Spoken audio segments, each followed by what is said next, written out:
I didn't usually go to meat markets, but I was with a friend who wanted to celebrate a divorce. This made me remember mine. It was a petty, bitter situation that turned into a fight pretty quickly. She cheated, she got caught, and she didn't want to be held responsible. When her lawyer told her there was no chance of the prenuptial agreement being overturned, she threw an epic tantrum. I still have a recording of it on an old phone that I purposely saved, and I listened to it on my divorce anniversary to remind myself that I made the right decision. There was no celebration for my divorce. Divorce was an admission of failure, broken promises, and I didn't celebrate failure. I noticed that there were a lot of mature women in the club, and suddenly I realized that Rex was hunting cougars. It didn't matter because we were here. He just turned 40 and I just turned 44. Sometimes I felt 90.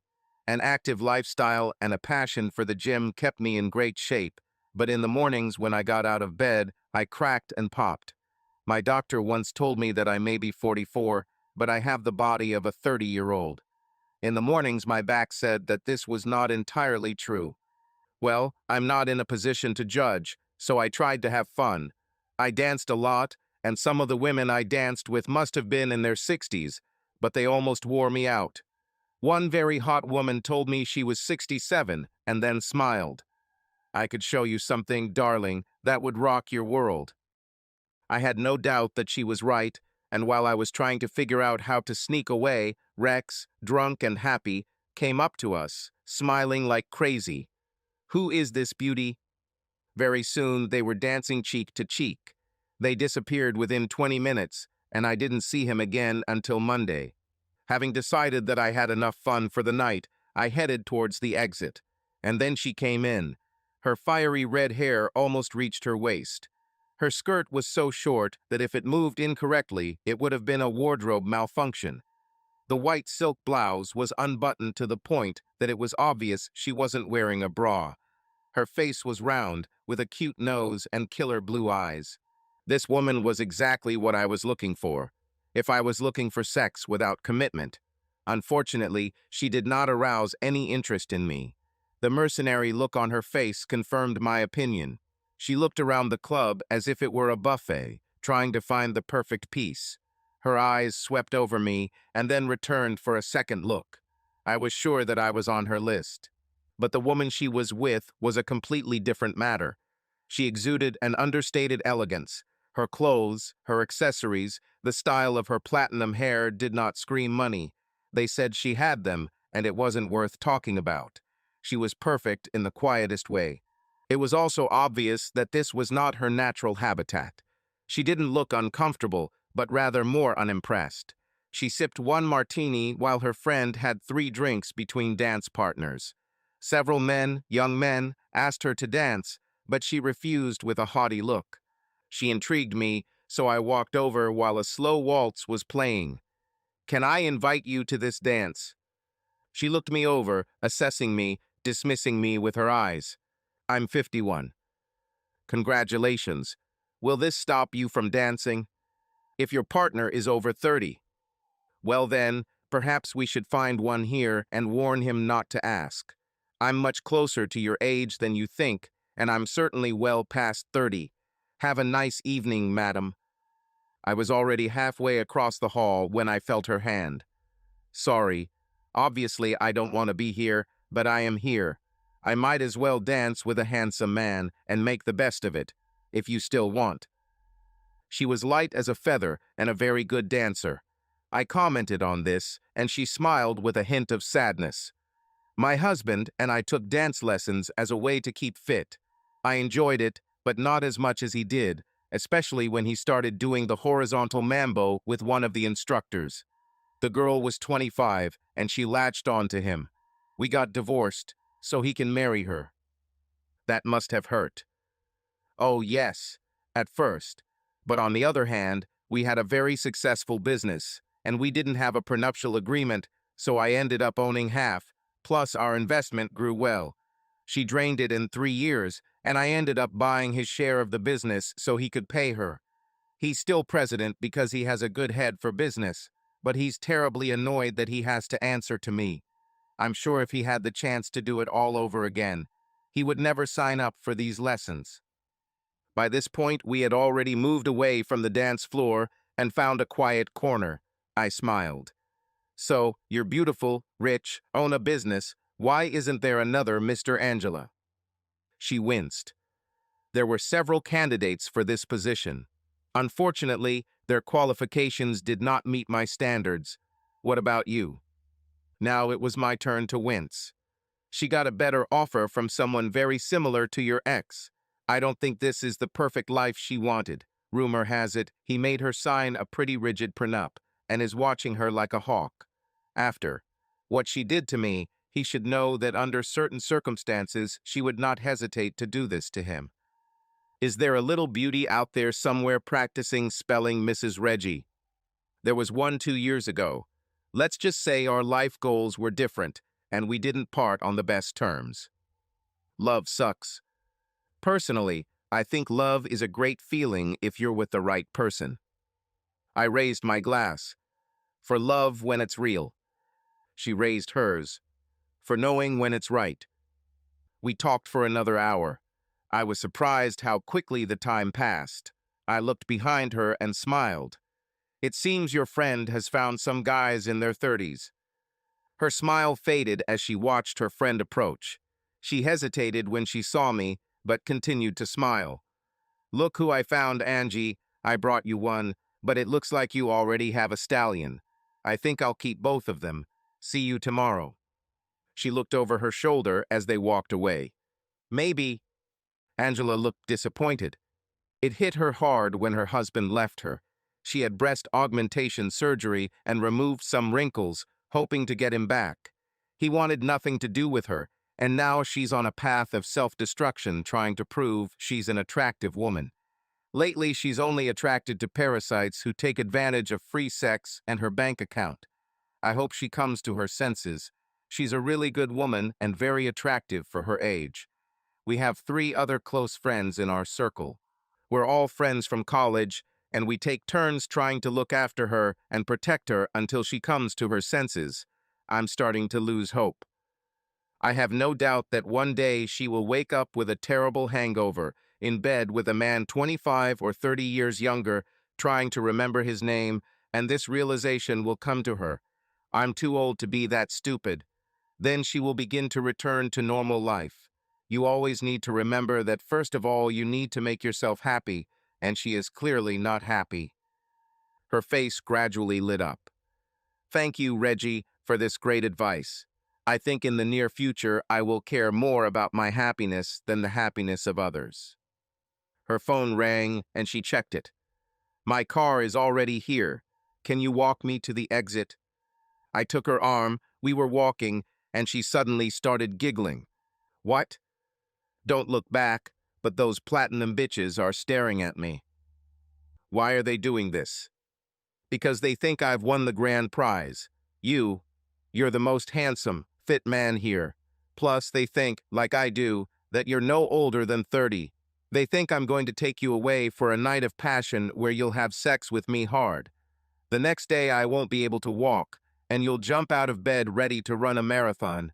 Then you'll look at me and we'll start again. I smiled. I vote for this plan. Not in this life, dear. I'm afraid you could really do some harm. We approached her car. I think, dear Angie, that you underestimate yourself. I have a feeling that you would be like a volcano, ready to erupt at any moment and destroy everyone in front of you. I think that would be a good way to die. Good night, Angela. It was a pleasure to meet a woman of your level. I was about to kiss her on the cheek, but she grabbed my head and gave me a full kiss, then backed away, blushing. Then she smiled. Seismic shifts, dear. Don't get too close. I'm too close, I said. The driver of the car looked at us and smiled. I need to leave. No, you need to deliver this treasure to her vault. Good night, Angela. She was still trying to formulate the words when I closed the door and he sped up. 3 weeks have passed. I thought about the blonde goddess a couple of times before it registered in my memory as a treasured moment. Rex had a hard time looking me in the eyes until I told him what happens in the Cougar Cave stays in the Cougar Cave. Then he relaxed and smiled. She almost killed me. The woman couldn't get enough, then she passed out for 10 hours. I was starting to worry, but she woke up, looked at the time and rushed into the shower. She looked back and asked if I would go with her. She said that we don't have time for sex because she was almost late for a family event. When we finished, she showed me pictures of her grandchildren, saying that she would have 4 of them for the day. I asked about meeting again, and she smiled. I doubt it. I'm too old to limit my impressions and don't usually do repeats. You're a good lover, dear, but you're just one in a long line of good lovers. Thanks for the night. So the cougar chewed you up like a piece of meat and is now ready to hunt again? That's pretty cold. Rex simply smiled. There's a lot of cougars out there, buddy, ready to hunt again. Rumor has it you're off with one really hot granny. I didn't leave with her. We just went out together. And honestly, she was a lot hotter than I expected in a place like this. You're lost, dude. You should have had sex with her. Dude, what are you, 16 years old? Maybe you really need to spend time with older ladies. Maybe they can help you grow up. Will never happen. I tried to be a responsible adult with my wife. We all remember how that ended. I'll never take a woman seriously again. You'll be married again in 2 years. I bet I won't. If you win, I'll throw you a party. If I win, you should hand me a beer and tell me how right I am. You have an annoying habit of being right, but not this time. This case will be the sweetest beer I've ever drunk. Rex walked away laughing, and I smiled. Wait and see. 2 weeks later, I met him for tennis, and he smiled like the cat that ate the canary. What happened to you? Nothing. I just made some money unexpectedly over the weekend, and it cheered me up. We played to serve. He was younger and faster, but he spent too many nights in bars while I spent them at the gym. Preparation trumped talent, and I beat him in straight sets. My knee told me how expensive this victory was when we finished. We were drying off before taking a shower when his smile returned. Remember that extra money I was talking about? I made it from you. On me? What did I do? You made a serious impression on the beautiful grandma. She came to the club looking for you. When she was told that I knew how to find you, she grabbed me. I thought I would be lucky, but she quickly brushed it off. She offered me a deal. I'll give you $200 if you tell me how to contact Reggie. Best of all, give him this card and tell him to call me. I want to talk to him. Dude, I thought it would be funny, so I asked her if she was pregnant. Word of wisdom, don't piss her off. Her slap still hurts my jaw a little. Anyway, I swore to her on all things holy that I would give you a message and her card. Here. When I was at home, I looked at the card. It was her business card, Angela Bassett, CEO of Bassett Enterprises, and on the back was her cell phone number. It was only 7:30, so I called. Hello? She sounded a little cautious, and I realized that she didn't recognize the number. Hi, is this Angela Bassett, who was voted the hottest grandma in the state 2 years in a row? This is Reggie Wilkes. There was humor in her voice. The same Reggie Wilkes who is considered the successor to Dorian Gray. How old do you look now? 33, 30? I'm old enough to look damn good with you on my arm. How's it going, Angie? I hear you've put a bounty on me. A little. I really wanted to know how long it would take to get you to my door, but after thinking about it, I decided to try it the old-fashioned way. What are you doing next Saturday? I have no urgent social obligations. Great. My company is holding an awards ceremony, and as a big shot, I have to be there. My ex is bringing his new girlfriend, and I want to outdo him. So you're going to use me? How self-serving, Angie. Let me put it to you this way. You'll come with me to this thing, and maybe I'll let you do something easy, nice with my body. What time should I pick you up? Her laughter sounded like verbal sunlight. I'll pick you up in a limousine. I think we should have dinner and strategize. I don't want to be unprepared if he asks me which thong is your favorite. There was silence for a moment before she giggled. I'm not a thong fan, but if he asks, say light green. I won't. I'll tell him that your new favorite is the black ones that I took off of you in the limo on the way and put in my pocket. I love these privacy panels. There was some silence, which turned into giggling. This will be so much fun. We went for dinner on Sunday. She had a very nice house. Not too big, not flashy, more simple, clean lines and elegance.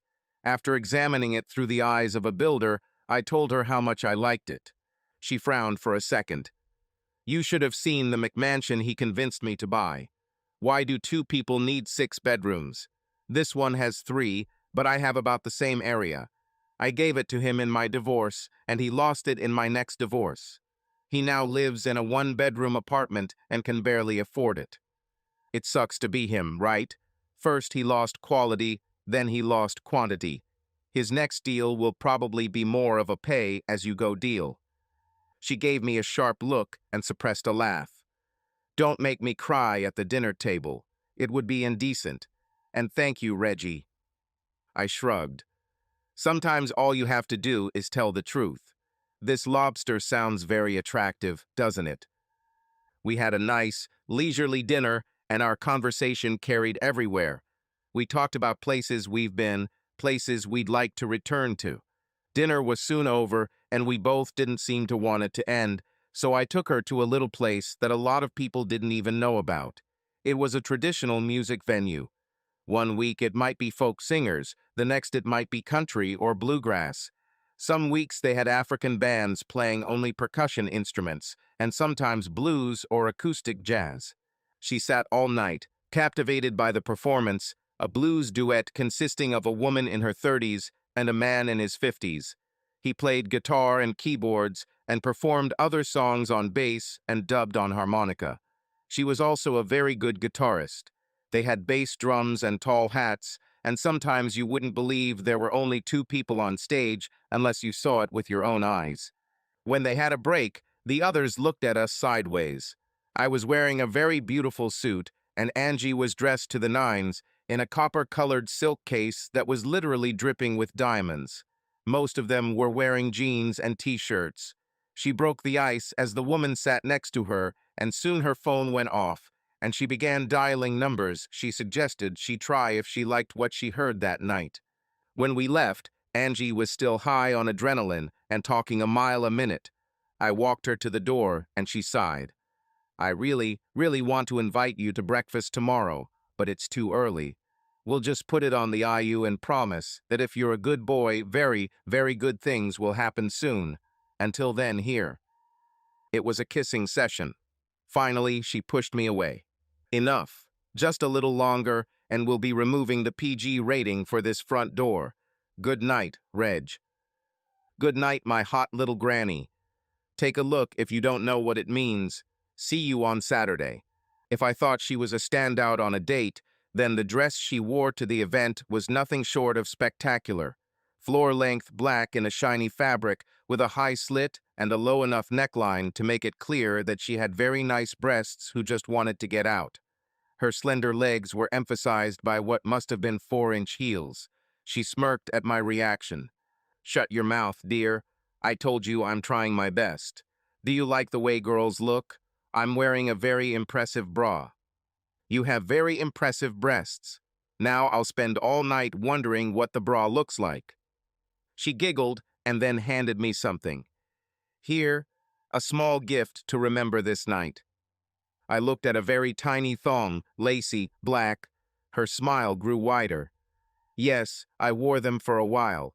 I wouldn't want him to see them and think they're not real. Just so you know, they match the bra. We arrived at the hotel, and I assumed that her business, judging by the turnout, was quite large. There were almost 200 people there, and most of them were lined up to kiss her ass. Many of them looked me over, trying to figure out where I fit into the grand scheme of things. Angie was kind and friendly in just the right combination. We mingled, and after about 45 minutes, I felt her tense up. It's the X, she whispered. I looked and saw an average, slightly overweight man holding the hand of a woman barely out of her teens. It looked sad and vulgar at the same time. He came up to us. Angie, this was said evenly, without any emotion. She, on the contrary, was all smiles. Hello, Ben. Let me introduce my boyfriend. This is Reggie Wilkes. Reggie, my ex-husband, Ben. He had a limp handshake, the kind that would immediately make you mistrust him. But then again, maybe my first impression was colored by what she told me about him. He didn't speak much, but the girl he was with was chatting. She acted confidently, but her eyes gave her away. She looked at me as if she was assessing my net worth. I had saved a decent amount through my business, but I doubted I was in the same tax bracket as Angie. I wasn't stupid with my money, and I was living quite well. Angie was polite and looked like she was trying to suppress her laughter. We had a surprisingly good lunch, and Angie gave her speech to thunderous applause. Her ex then gave a dull and boring speech, promising that as long as he was at the helm, the company would be in good hands. I got the feeling that this opinion is not widespread. The applause seemed lukewarm at best. Then the orchestra began to play. Angie was an excellent dancer, and I was no slouch, so we stayed on the dance floor for a while. Then she had to perform obligatory dances with people in the company. I danced with my wives and girlfriends. The most common topic was the question of how serious we are. I had a standard answer. I'm just a sweet gift. She'll take me home tonight and then run me away until she needs me again. Some thought I was serious, but most of the women giggled and said she made a great choice. I went a little overboard when I danced with her ex-husband's girlfriend, telling her that we were going on a huge tour of Europe at the end of the summer and would be staying at my villa in France and a condo in London, and then maybe fly to the islands. I thought that I would have to tear her away from me. Angie noticed my discomfort and saved me by gently removing her hands from me. Sorry, darling, but he's mine. Take comfort, you got a consolation prize. Shall we dance, darling? I told her what I said, and she laughed. Her ex approached me while I was refreshing our drinks. Are you and Angie serious? If I had the opportunity, I would suggest changing the name of the company. He exploded. The company is mine. There will be no name changes. The company was yours, and as far as I know, you literally had sex with her until you lost your breath. I hope you understand that the little head is prone to making bad business decisions. As far as I know, you better be careful with Bimbo Hash too, otherwise you will own only 12.5%. Bitch, I want you. What are you talking about, Ben? Look at Reggie. There's not an ounce of padding in that suit. It's clear he's doing more than just 12-ounce curls, and he'll take you apart. I'm ready to watch it, so go for it. I'll make sure no one didn't interfere until you were done. No? Smart choice. Angie turned to me with a wicked glint in her eyes. Darling, I think I've lost one piece of clothing. Have you seen? This? I held the panties in my hand. Sorry, honey. The limo didn't take as long as we thought, and you didn't have time to put them back on, remember? She took the panties from my hand, smiling at her ex-husband. Thank you for looking after them, dear. I would put them on again, but it would be in vain. You could take them off again before we left the parking lot. I suddenly have a strong desire to call it a night. Shall we go? A wave of whispers swept through the hall as snatches of conversation were passed around, and many ladies and a few men hugged her as we left. Her ex-husband was really not very popular. She was still giggling when we got into the limo. Did you see his face? I thought he was going to fall through the floor, and his little doll looked at him with completely different eyes. If she thought she could take it away without consequences, she would have attacked you right on the floor in front of the whole crowd. Of course, if she tried something with you, I would knock the silicone bags right out of her fake breasts. Wow, remind me never to get on your bad side. It was a fun night. Some parts were better than others. Which parts? Those parts when I was alone with you and we were cuddling on the dance floor. You really are a very attractive woman, and I noticed. The giggles returned. Believe me, darling, when we were hugging, I noticed that you noticed. It was very flattering. If the car had not been dark, she would have seen my blush. I'm not sorry. I'd be offended if you apologized. We gradually moved closer to each other, and soon we started kissing. Things got interesting when the car delivered us to her door. We tidied up our clothes, but we both saw the driver's grin. He should get used to this behavior. We stood in her hallway, smiling stupidly. She gave me a look I couldn't decipher, kissed me hard, then pushed me away. I'd like nothing more than to get you inside, but it's too early. You're the first man I've taken seriously in a long time, but it's too early. We need to build this up little by little. Having said that, it's time for you to ask me out on a real date. I pretended to be angry. In my opinion, it was a real date. A real date that ended in great discomfort for the man. Do you have any compassion? I sighed dramatically and gave her a chaste kiss on the cheek. As I was getting into my car, she placed something in my hands. Here, this is what I actually wore under the dress. I watched as she closed the door, a pair of red lace shorts. On Monday, I sent her flowers to her office with a card. Please accept this as a token of my great affection for you. Will you grant me your company on Friday at 7? I knew her personal assistant would read the note and share it. She brought flowers to the office. A guy sent this and asked for a date on Friday. If you're not interested, can I pick him up? Joan, honey, you know I love you, but say something like that again and I'll transfer you. My ex needs a new assistant. Got it. If I beg on my knees, will you leave me? You're worth your weight in gold. But say something that's stupid again. Got it, boss. Where do you think he'll take you? I'll let you know on Monday. We had several very pleasant phone conversations throughout the week. I told her to dress casually, jeans, and a comfortable top, since the events I had planned were very informal. I later found out that she took her personal assistant with her on a shopping spree to make sure she picked out the perfect jeans. I didn't know it, but until that moment there weren't any jeans in her wardrobe. When I picked her up, I approved of her choice. The jeans weren't too tight, but they were very, very tight, and she filled them out perfectly. She was wearing a light green top with a small cutout that was very tempting. She smiled when she saw me and ran her hands over my chest. Do you wax? This is a very personal question. I guess I'll wait and let you find out for yourself. Also, do you prefer smooth skin? She turned 3 shades red and laughed. I'll return the favor too. You'll just have to find out for yourself.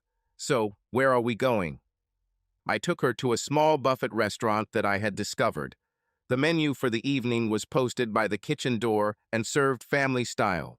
There were no separate tables, only a few long ones that almost crossed the entire establishment.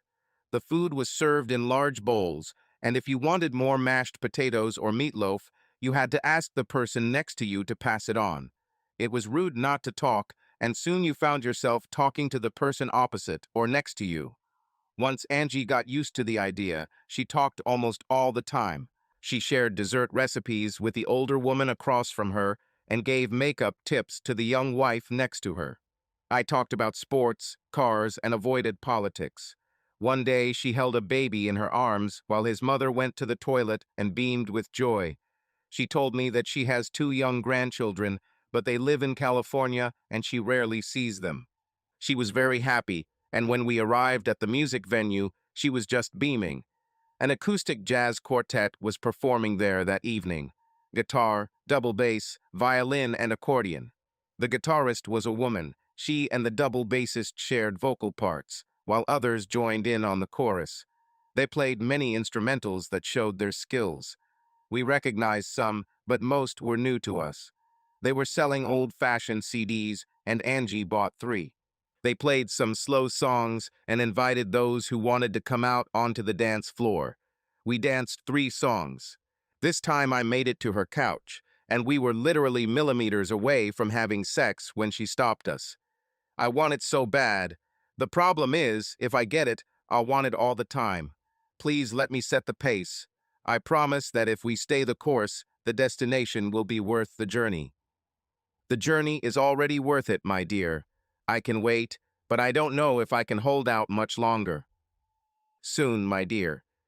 My dear. I loved her giggle. It made her sound so young. Yes, my darling. I've always wanted to say this to a man and really feel it. After 2 frustrating weeks, she called me and asked if I liked boats. I think so, I replied. When I was younger, I had canoes and kayaks, and my dad had a fishing boat. Will you take me on a boat on Saturday? I have a boat, or rather, my ex had a boat. I made sure I got it in the divorce. I did it just to piss him off, and it worked. I have it on the dock, and they take care of it there, but I never used it. In all the years that he owned it, he never took me on it. I want to know if this is a pleasant enough experience for me to want to keep it or sell it. Of course. From what I remember, this could be a lot of fun. Give me directions. Thank you, dear. Don't worry about bringing anything. I've got it all taken care of. Is 8 o'clock too early? It will be ideal. It will still be cool and comfortable. The midday sun reflecting off the water in summer can be very intense. We'll plan a trip to stay cool. See you then. This was an upscale marina, and I had a feeling her boat would be a luxury model. After I had recovered from her outfit real Daisy Duke shorts and a men's white shirt tied under her breasts, revealing her toned tummy, unbuttoned enough to show her swimsuit top, she led me to the docks. We walked to what was clearly a restored wooden Chris Craft boat, and I couldn't help but admire it. I was surprised when she walked past him and headed towards the very end of the piers. I think I even started. It wasn't a boat. It was a house on the water, 45 feet long, almost completely enclosed, with almost the full length of the upper deck covered with a canopy. Is this his boat? No, honey. This is my boat. It's fully fueled, everything is charged, and we just need to release the mooring lines. Ready? There was a control set on the upper deck, as well as on the foredeck below. I felt better up there because it had a better view, and I didn't let her talk while I concentrated on moving away from the dock. As soon as we left the marina, we increased our speed a little and were both surprised at how fast this boat could boast. Once we reached the main channel, we slowed down and swam slowly. Angie passed me her favorite craft cider. I held out my hand for him and was suddenly glad that I was not driving a car. I would have broken it. While I was focused, she managed to change into a swimsuit. Even for her age, she had a very toned body, and she wore a very flattering swimsuit yellow with white polka dots. The top made her breast stand high and proud, and the bottom was 2 fingers wider than the thong. I knew this ass was going to be killer, and I was right. She giggled again. Eyes on the lake, big guy. Yes, it will happen. That better be. I have good plans, plans that don't involve running aground. I have a map that the marina operator gave me, dear. He said the landmarks would be easy to find, and besides, we have GPS on our phones. And navigation system. Another hour or so, and we'll be there. There turned out to be a small cove between one of the lake's larger islands and a smaller one that barely covered 2 acres. It was a mountain lake, the first of a chain of lakes that stretched across the lowlands, each of which became increasingly polluted. Here the water was clear and almost untouched, allowing you to see into the depths. It was the kind of water you wanted to jump into on a hot summer day. Once the boat was securely anchored, Angie suggested we go for a little swim. I told you I'd take care of everything, she said with a sly glint in her eyes. I bought you a bathing suit. It's on the bed. Why don't you change? I didn't realize how big the inside of this boat was. The living room kitchen area was impressive. Even a fairly large TV was mounted on the wall. The bedroom was smaller, barely big enough to accommodate a huge bed. The small piece of fabric seemed even smaller as it lay on top of her. I picked it up, smiling. They were Speedos, light blue, and even for this style they were small. The putting process was interesting, and I briefly thought about stuffing 2 bowling balls into the marble bag as I pulled them onto my feet. Looking in the full-length bathroom mirror, I thought how good it was that I spent so much time at the gym. I didn't look like I was 20, but I had nothing to be ashamed of. I walked back out onto the deck with a towel wrapped around my waist, mostly for effect. She was about to ask me if I was wearing them when I let the towel slide to the floor. Her hand flew to her mouth, and she blushed a little before smiling again. "You look delicious." "You've been looking delicious since we left the dock. Shall we take a swim?" The water was cold, at least at first. Then we got used to it, and it was great. Angie seemed in her natural habitat, swimming with the grace of an otter. We played and hugged. "I think we better hide before this goes any further. There aren't many people here, but it's still a public lake." I let her walk up the stairs in front of me. We made love. When I lay down next to her, I thought I saw tears in her eyes. "Are you okay, honey?" She was just fiddling with my chest hair. "I'm more than fine. I'm just wonderful. For some reason, that's the only word that comes to mind. It's been a long time, and I didn't know if it would be as good as I remembered. It was so much better that the word good just doesn't fit. You're the best lover I've ever had. Don't underestimate yourself. You are the first woman with whom I have felt such passion. We were in a moment much deeper than I have ever experienced. For the first time, the words as one mean something to me." And then she started crying, but she still held on to me until it went away. When she recovered, she just lay there, rubbing small strokes over my chest. "I'm glad you don't shave, honey. The ex does it, and he doesn't have the body for it. It just makes him look plump and soft. You might look good, but I much prefer the feel of your hair. This reminds me that I'm with a real man." We fell asleep, hugging each other, and when we woke up, we were hungry, and it was already getting dark outside. She put on her robe, I put the Speedo back on, and we quietly prepared a light meal in the kitchen. "You don't have to do this," she said as I helped. "I don't have to. Sometimes I won't if we expand our relationship, but sometimes I'll make you sit on the counter with a glass of wine while I impress you with my cooking skills. It's called a partnership, honey." Tears appeared in her eyes, and I thought I had done something wrong. Then she smiled. "I'll try to pretend to enjoy this while you do it. What would you like for a snack?" "This is it," I said, unbuttoning her robe. "Enough, or we won't finish dinner. They'll be here for you later, I promise." We ate a simple meal and cleaned up separately because the shower simply wasn't big enough. I put on my boxers, and she put on a silk robe that barely covered her bodysuit. She put on a jazz CD she'd bought on site, made a couple drinks, and we cuddled on the surprisingly comfortable couch. She suddenly started laughing. "He bought this thing thinking it would be smart.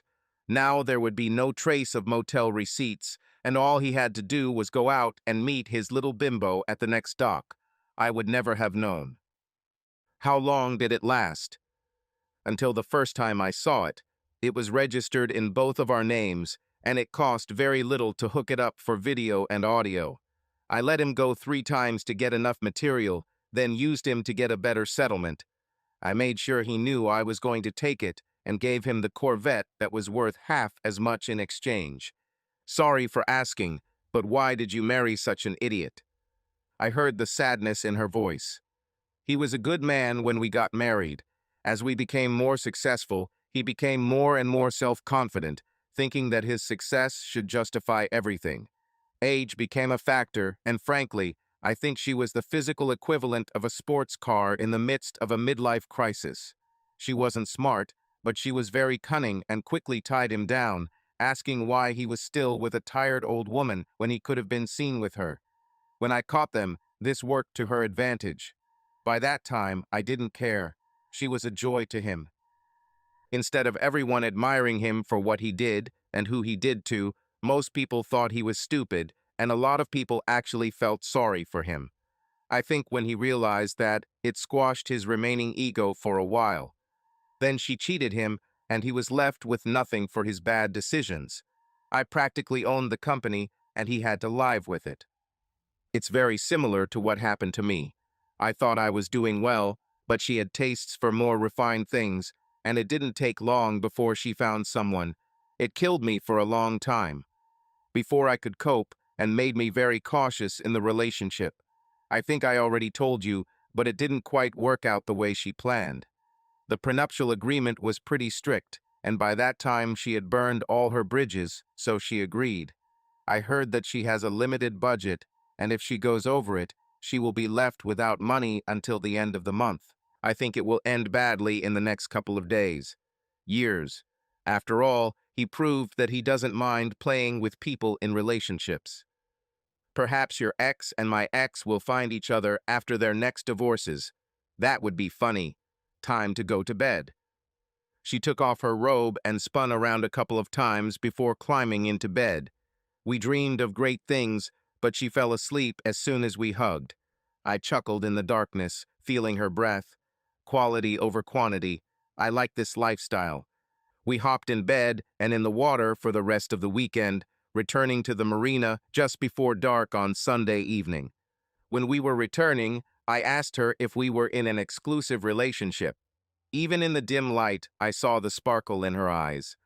I have a good desire to throw you overboard. I haven't been with another man in almost a year, and I'm quite happy with the one I have now. Any other stupid questions? No, darling. Great. How about you? My break is not that long, but I will say that since I saw you at the club for the first time, I have not been with anyone. I assure you, I like what we have, and I am not going to spoil it. So we're officially a couple. Do you need a contract? I just hugged her tighter. No, I think verbal commitments work better in these cases, don't you? Absolutely.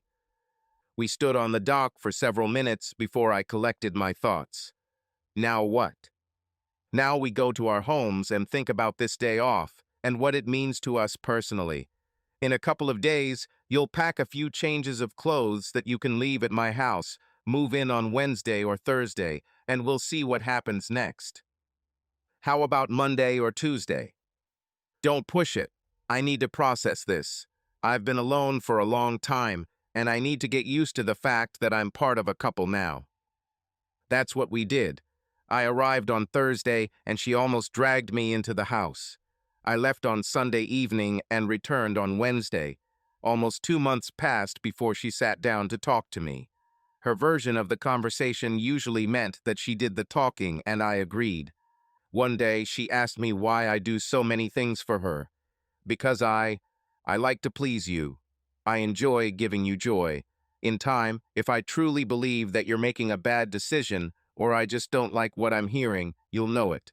I believe that you are smart enough to know the line between affection and weakness. She was beaming. Well, I've decided that I love you enough that I want to see if I can tolerate you on a regular basis. When can you move out completely? God, this is so sudden. I don't know how tomorrow. Most of my stuff is already here. I'll put a few things in storage that I want to keep, and in a few months maybe hire a rental agent. The house is empty, should not. I took her hands. Now to the point. You own your house and I own mine, so there are no mortgage payments. I insist that we split the household bills equally. I can't stand the thought of being considered a kept man, and you know that rumors will spread. This also applies to household chores. I'm sure you're better at laundry, but I'm pretty good at everything else, so I'll take on more than my share. And if you can't stand pampering, now's the time. Time to retreat. I know how much you love working outside. Lawn service is canceled next week, and we'll consider it the same as laundry. Everything else in half. Shall we seal it with a kiss? No, let's seal it like this.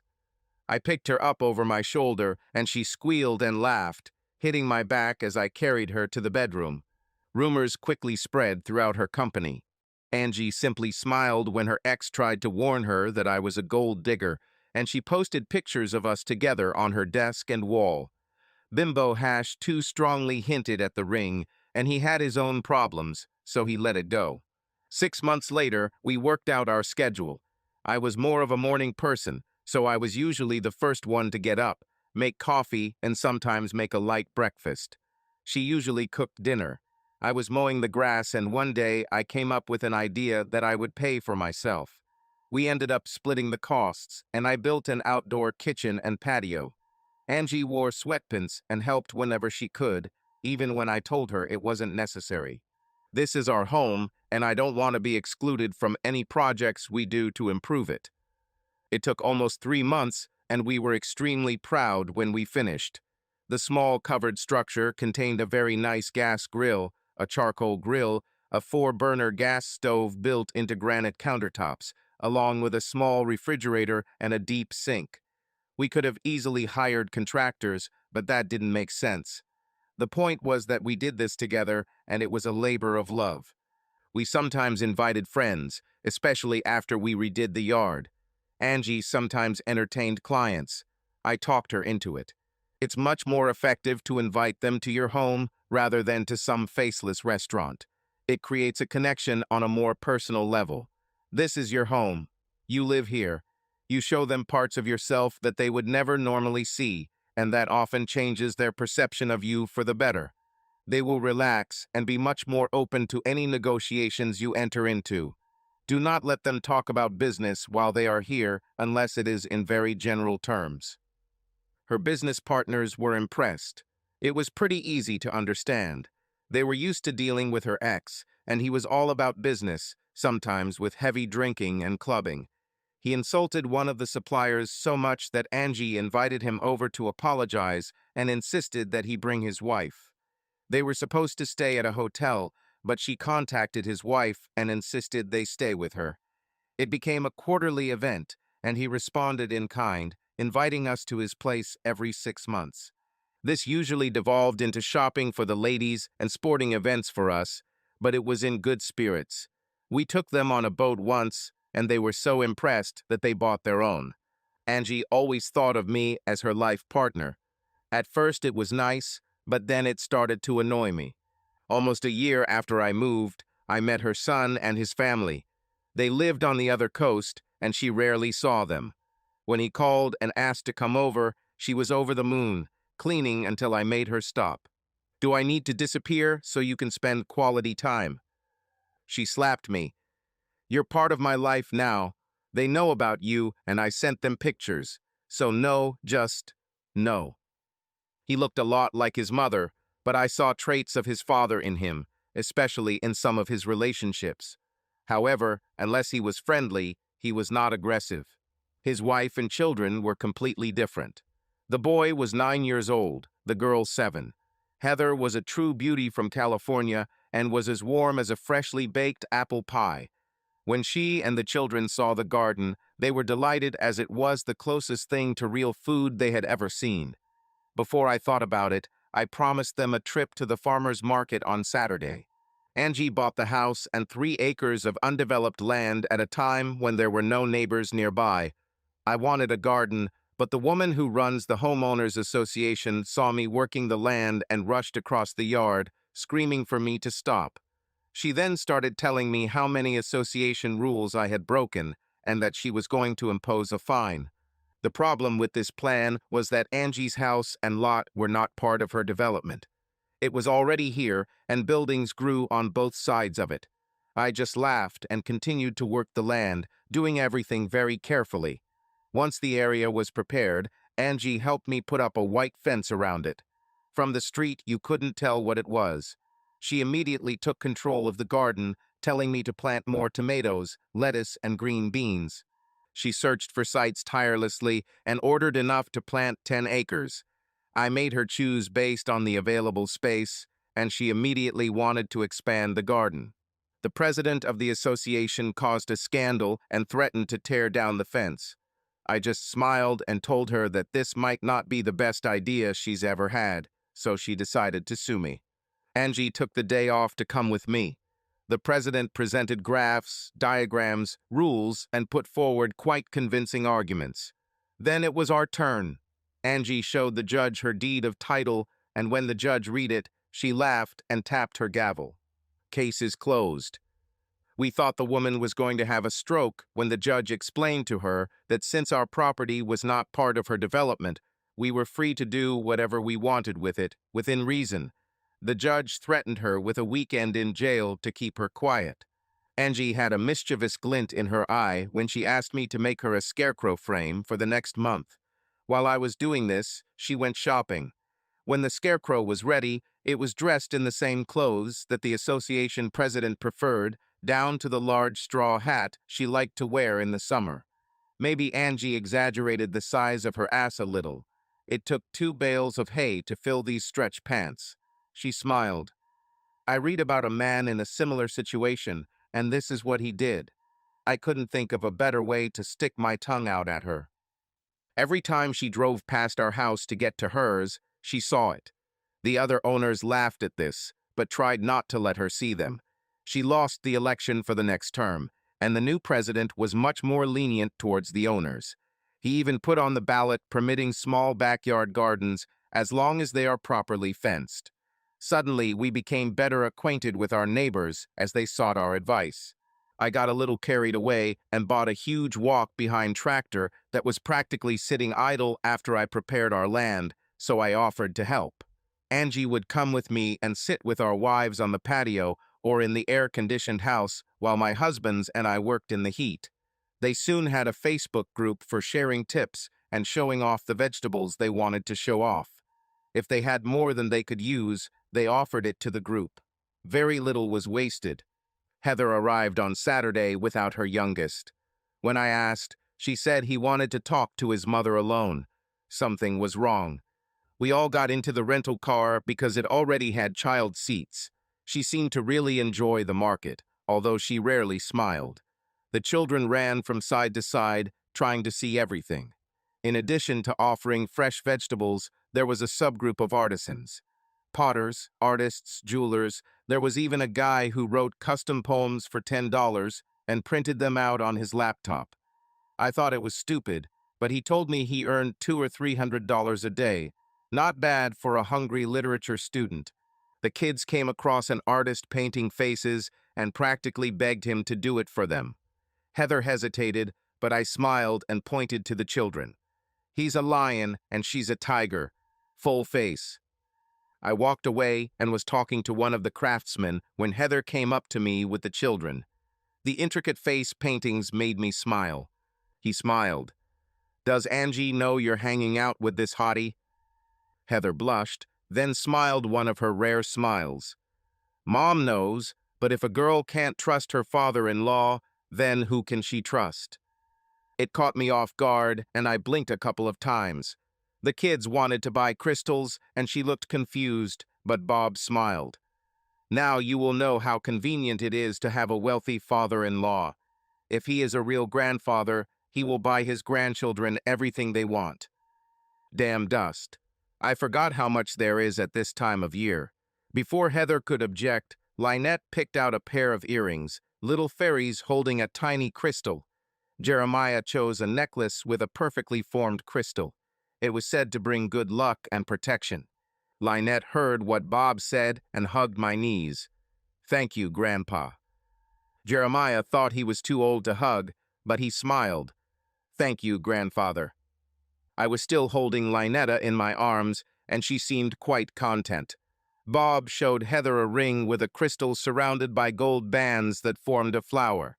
I bought it for her without a second thought, without blinking an eye when Bob told me how much it cost. "I can't accept this." I smiled at her. "I know you haven't been with us long, but there's no point in pissing off Grandpa. It looks perfect on you. Bob told me it's been sitting in his display case for a year, waiting for the right finger. Don't fight the magic." I was still holding Lynetta, who had already fallen asleep. Heather took Jeremiah's hand, and we walked. I was so proud that I don't think my feet even touched the ground until we got to the car. The kids fell asleep as soon as we hit the highway. I gave it a few minutes before I started talking. "I'm a pretty perceptive person about what you should keep in mind in the future, and I can see that something is wrong. Why don't you tell me what's going on so Angie and I can help you?" She tried to object, but the words were stuck on her lips. Then she started talking. "We're broke. We had to spend all our savings to come here." I wondered what Junior was telling Angie as she poured out her tale of woe.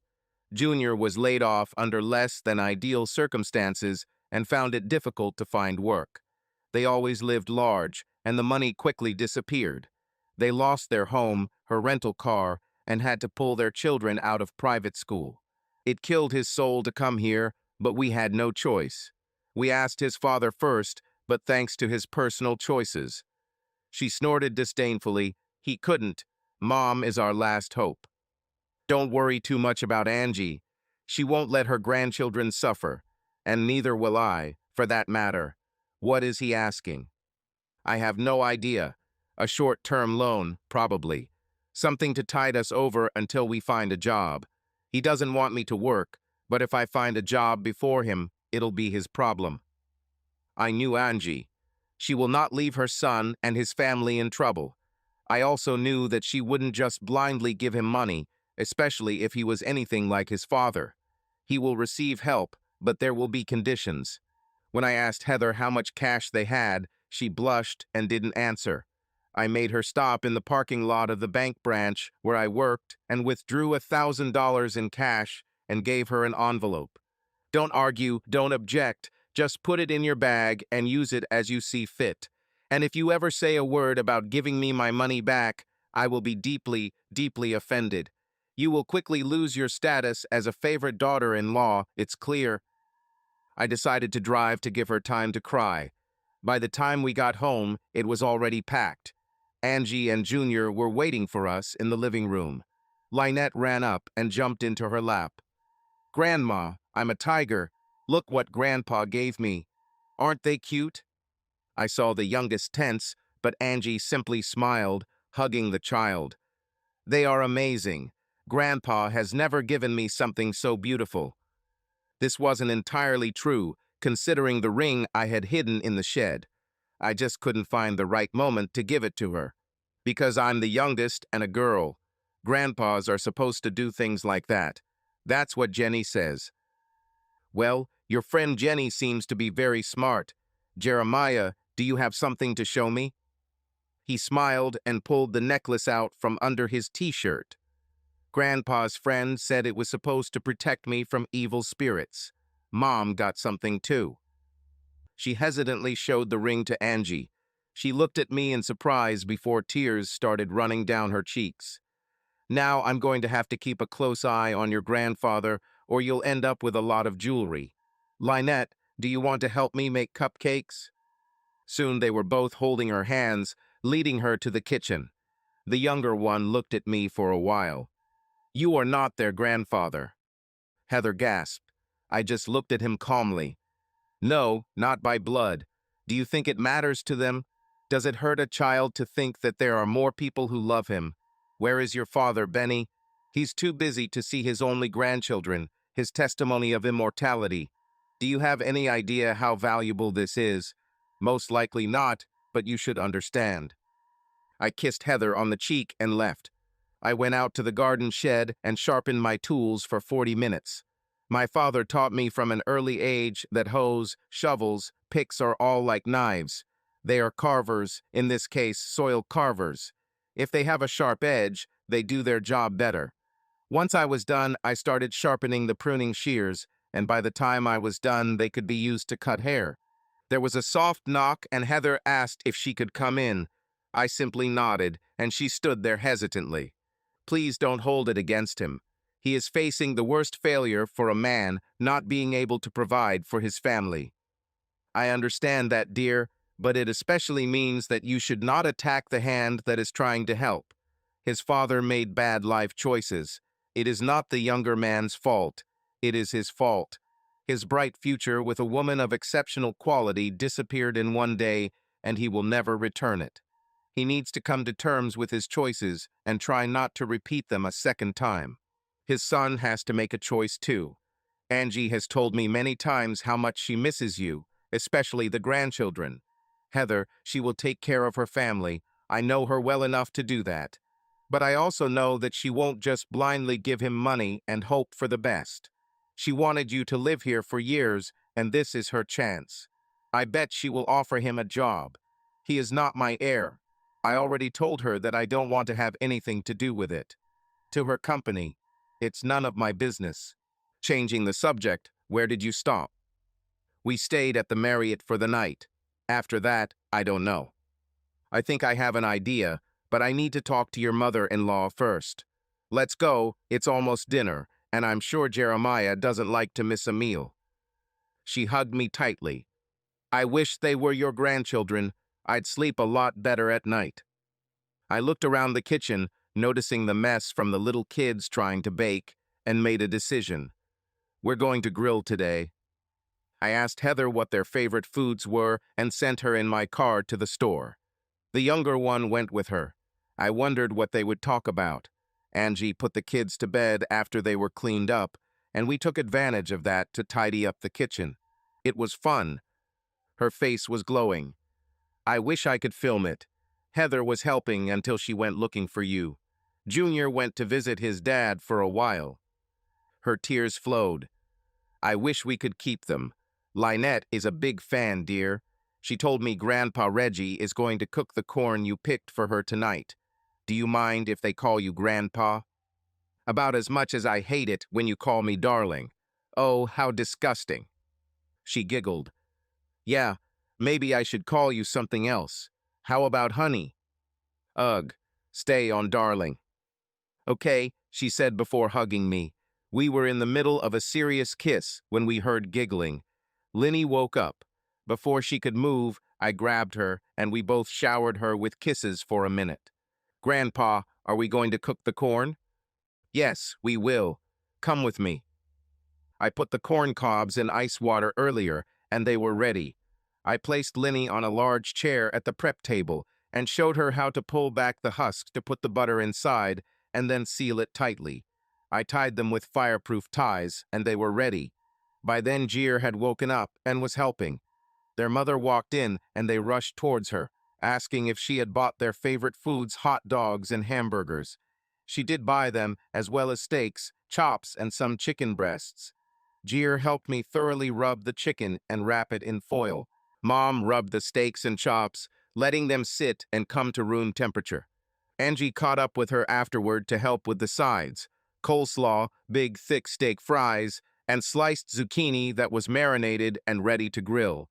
The cupcakes stood proudly on display, our dessert for the evening. Junior decided to stay with his father, and Heather seemed relieved by that. I prepared enough food for 3 large dishes, knowing they would want to try a little of everything. Linny ate 3 pieces of chicken, 3 pieces of steak, several fries, and an entire ear of corn, laughing as she peeled off the burnt husks. Jeer ate 1 hot dog and half a chop and steak, skipping everything else except the corn on the cob. Then we had to eat the cupcake. Linny brought one to me, so proud she was about to burst. The frosting was about 2 inches high. I made this one for you, Grandpa. She beamed with pride as I kissed her cheek. Thanks, baby. He looks great. She watched anxiously until I ate every bite. They really looked happy when Heather told them they were all staying the night and the bath was drawn. After they got into their pajamas, I held Linny while Angie held Jeer, gently rocking him until he fell asleep. They woke up as we were putting them to bed and insisted that we take turns reading the story to them. Angie held my hand with such strength as if she was about to explode from simple happiness. Heather was in the living room with a glass of wine. Thank you. You have no idea what it's like to have a chance to relax. I remember, Angie said. The younger one was a hyperactive child and required a lot of attention. Well, while you're here, you have built-in babysitters. You might get tired of coming and rescuing them. It may take a while, and I'd like to get to that point. It all depends on your son. Angie sat next to her and hugged her. I know, honey. I'm working on it. That night, as we lay in bed, we had a rather intense conversation. Do you know their situation? I asked. Most of them. I was so angry when I found out. They should have come home then. We would have taken care of them. I think your son has as much misguided pride as your ex. What were you talking about while I was with Heather and the kids? He has this get-rich-quick scheme that he wants me to invest in. 1 million. I have money. I have that kind of money, but it's not just lying around, and even if it was, I wouldn't let go until I investigate. I told him I'd look into it before committing, and he got angry. They're broke. It's their last night in that hotel. They can come here, but he doesn't like the idea. Do you mind if I give you a solution? I'm all ears. The residents of my house moved out last week.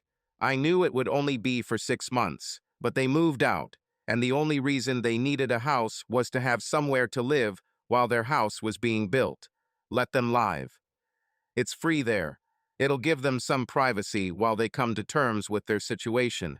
Maybe we can find Heather something to do until he comes to his senses. I love you. It came out with such force that it made me smile. Sometimes it was difficult to get her to say it.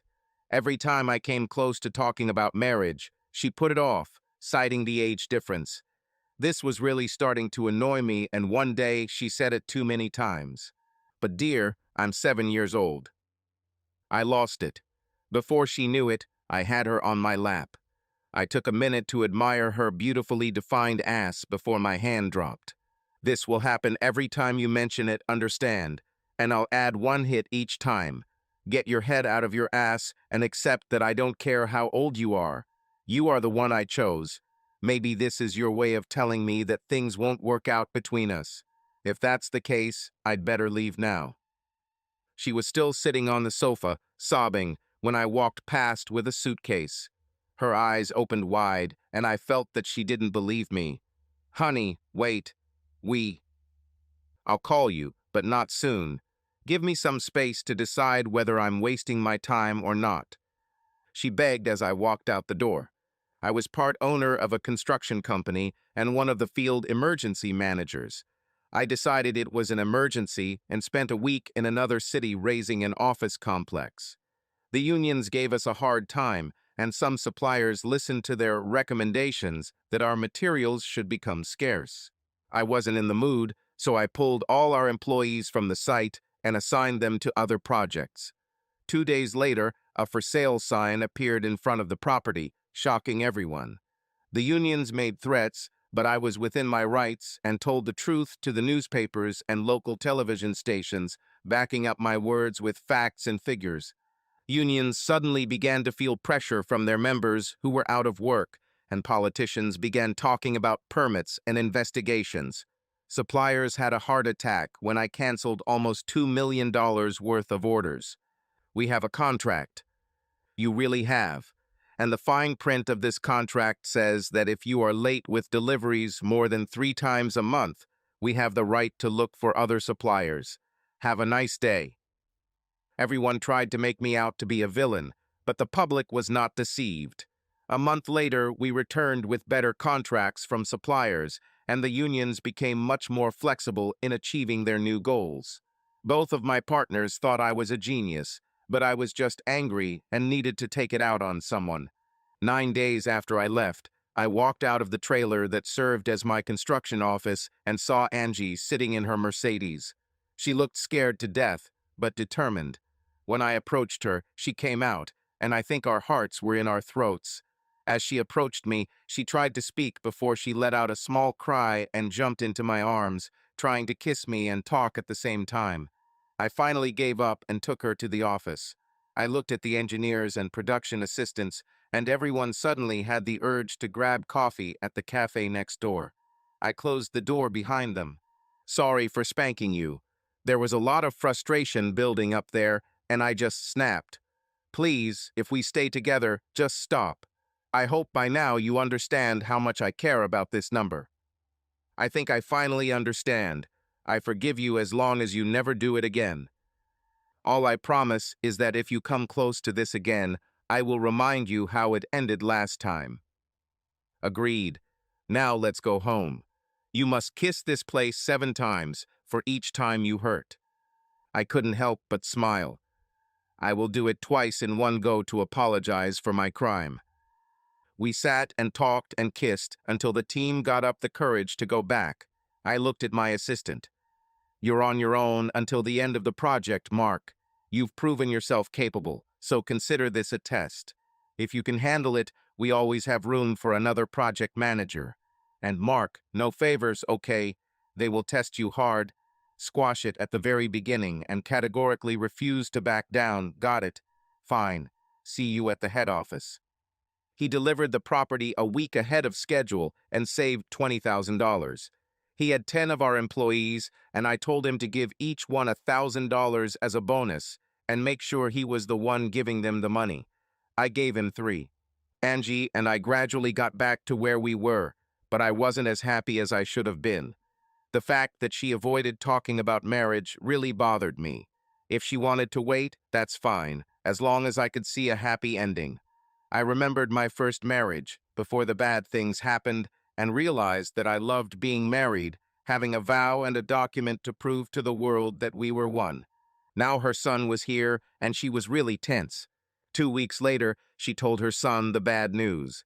She checked its possibility, and it turned out that it was almost like a pyramid. Angie insisted that he come work for her for a short time to earn some money. He was reluctant at first until Heather lost patience and found a job herself. She got a job at a construction company as an office assistant. The salary was above average, and not because of who she was. This was because my partners and I decided from the beginning to hire the best and pay them accordingly. Sarah managed all office functions, and one of the first things she suggested was daycare for our employees, free of charge. You guys have no idea how much stress childcare costs can create, especially for a single mother. We will do this, and we will have employees for life. She herself was a single mother, and her share of the startup was covered by an inheritance from her grandmother. David and I talked about starting our own business, but it was just talk. She was the office manager at our old firm, and she basically got us going. We were so grateful that we named the business SDR Construction, named after Sarah, David, and Reggie. David was an engineer, and I was in construction. We had a very good personal reputation, and some of our corporate clients were unhappy with the management, so they gave us a chance. In 10 years, we have become a multi-million-dollar construction company known for excellent quality at a reasonable price. Our old company was so angry when we left and poached several people that they threatened to sue us. Our lawyer said they could try something like that while he prepared all the paperwork and invited them to kiss our collective asses. We let Sarah say this because she had to endure a lot of crap and office politics during her years working there. She said it was one of the best moments of her life. If I arrived before Heather, she had to bring the kids before they went to kindergarten.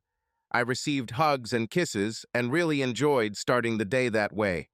Heather always kissed me on the cheek. A month later, I came and noticed that everyone was smiling at me.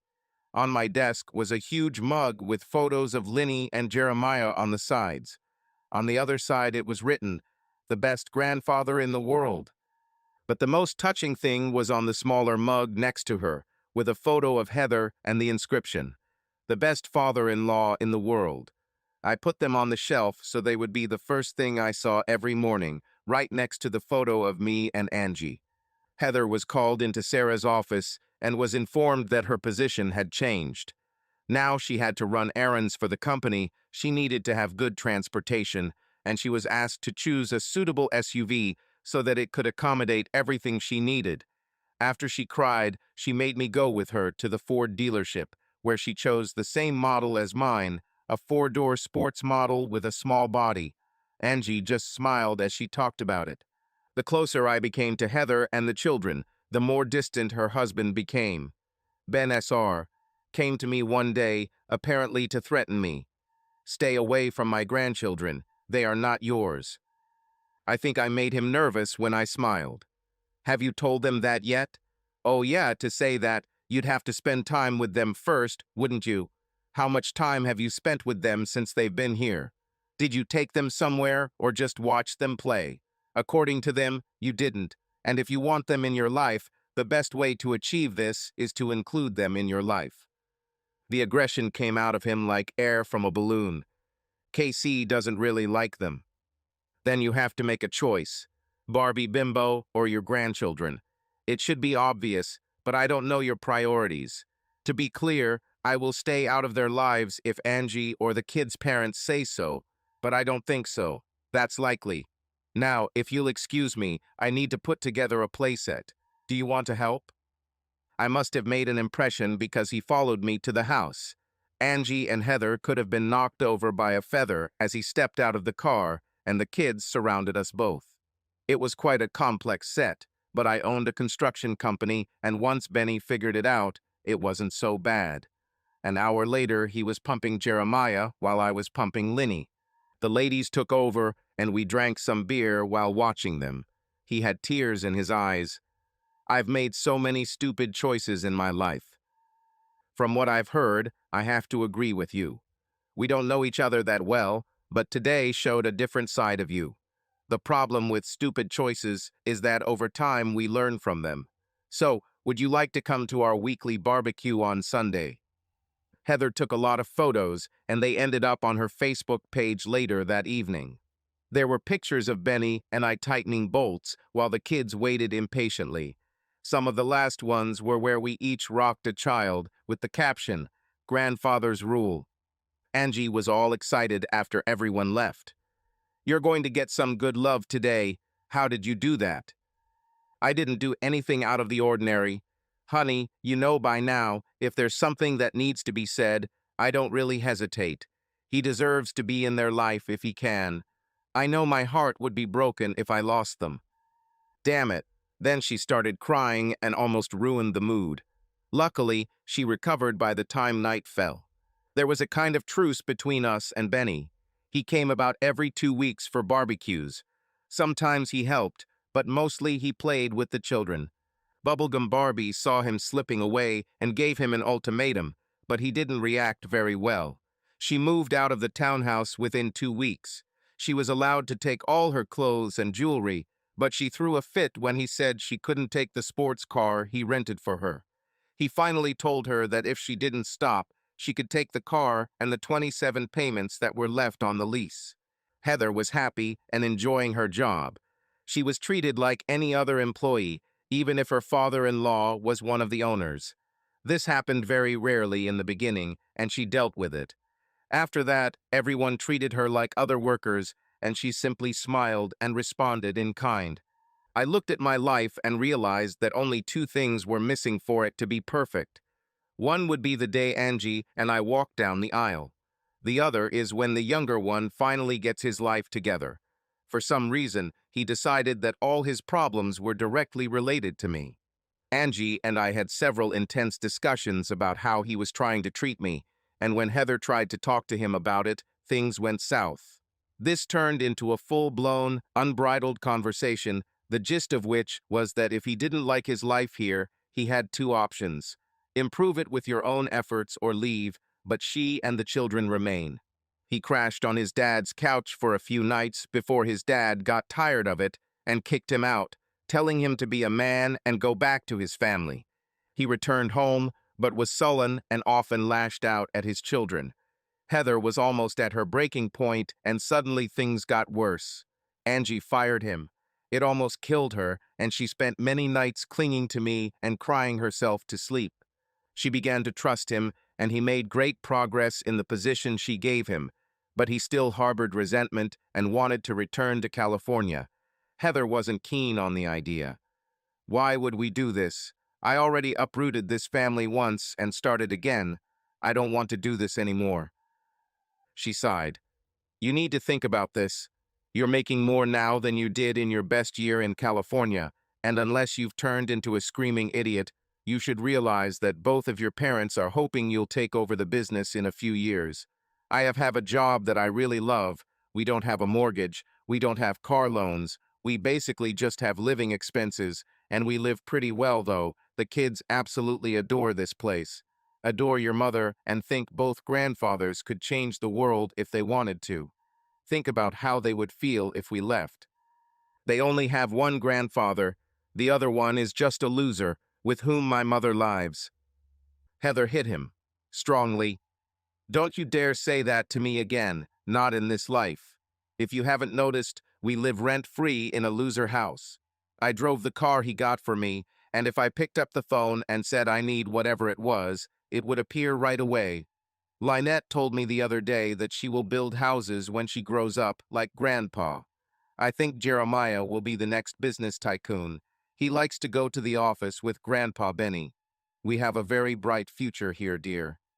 He thought about it for a few days, and then used his job to gain access to company funds and borrowed $200,000 to invest in the scheme he originally wanted.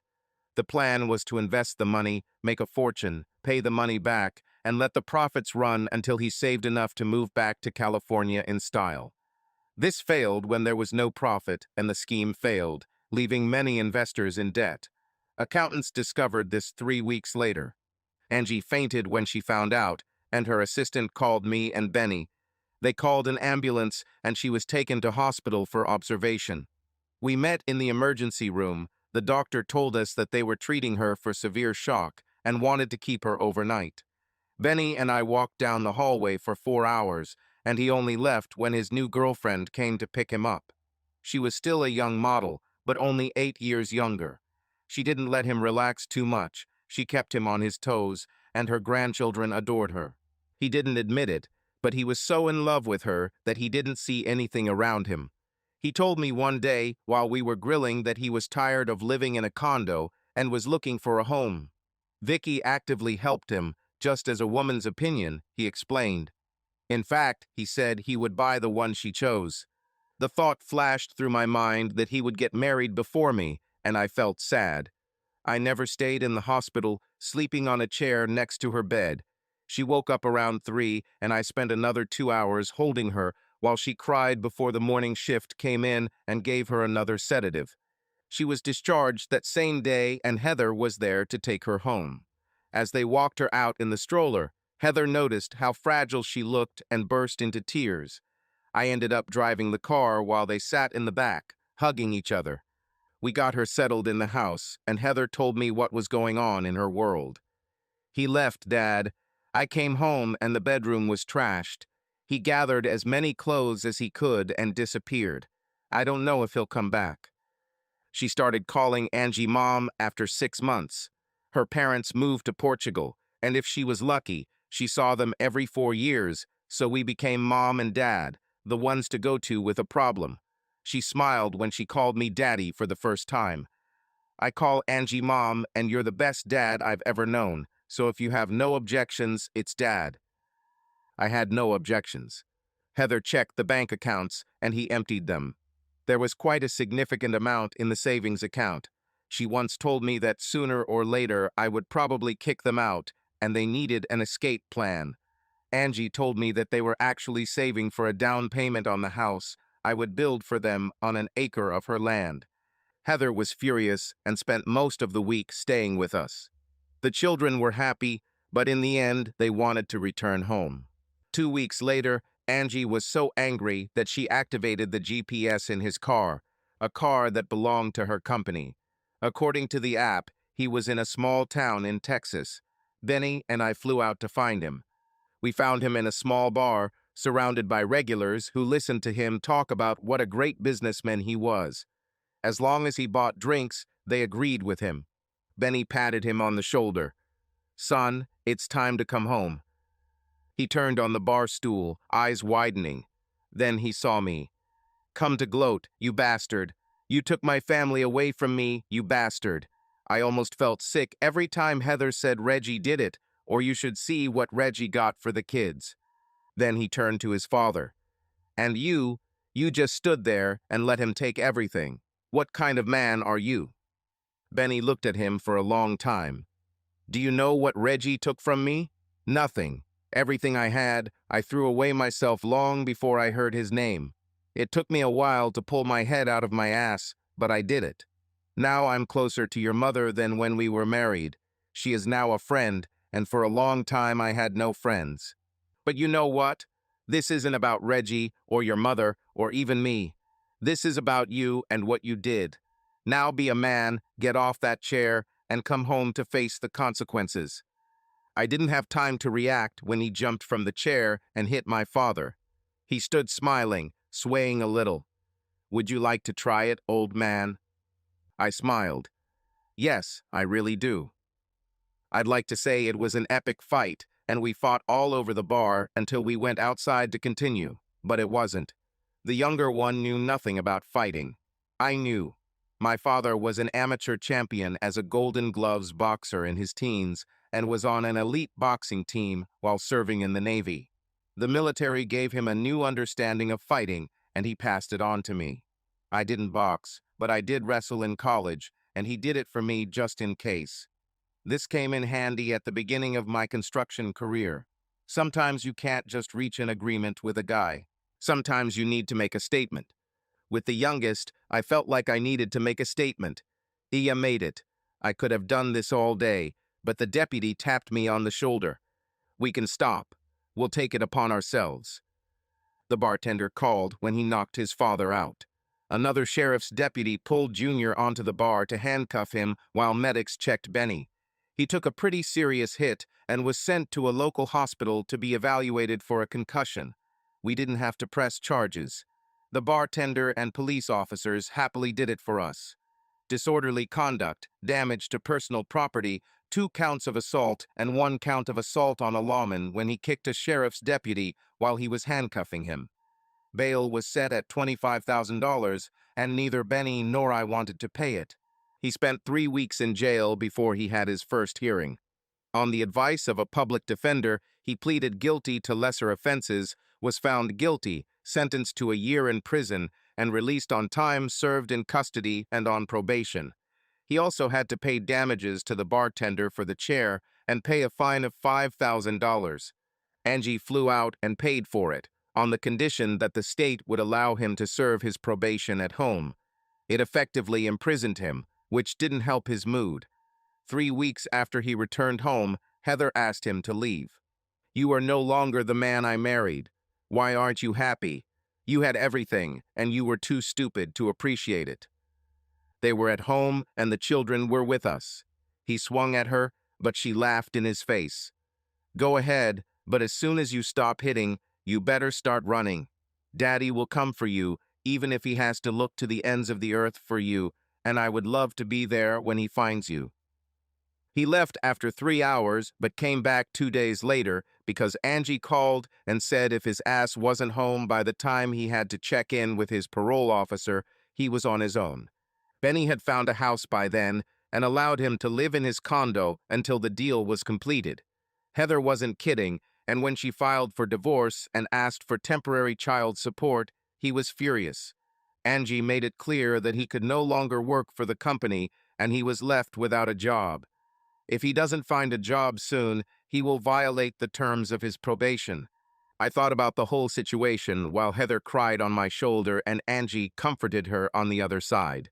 Angie was depressed for almost 2 months. Heather's nerves were on edge, and even the children began to feel the tension. This made them even more attached to us. After we put Heather to bed, I told Angie that I needed to go out. "Leave? Now. It's too late." "It won't take long. I hope you won't be wrapped in a blanket when I get back." Angie was a well-known quilt lover. Often I would wake up, and she would be wrapped in them like a cocoon. I tried several times and started keeping a spare blanket by the bed. She always apologized the next morning, but it was hard to keep the smile on her face. "Should I get a hot water bottle? I won't be long, and I'll snuggle up to you until you purr like a kitten when I get back." She just kissed me and turned over, falling asleep before I could even get into the car. I drove straight to Benny's condo and started knocking on the door. The younger one opened it a little, saw me, and tried to slam it shut. I kicked it so hard that he was thrown back. I closed the door and sat in the chair while he tried to get up. "If you want to hit, hit. There's no one here to save you, and I'll beat you to pulp and take pleasure in it." "I'll call the police." "Try it. I'll pounce on you before you can hit 9. We're going to talk about your future. Let's recap a bit first. You went broke in California and came home. Your mother was ecstatic, already planning her retirement in a few years, and gave you quite a responsible position.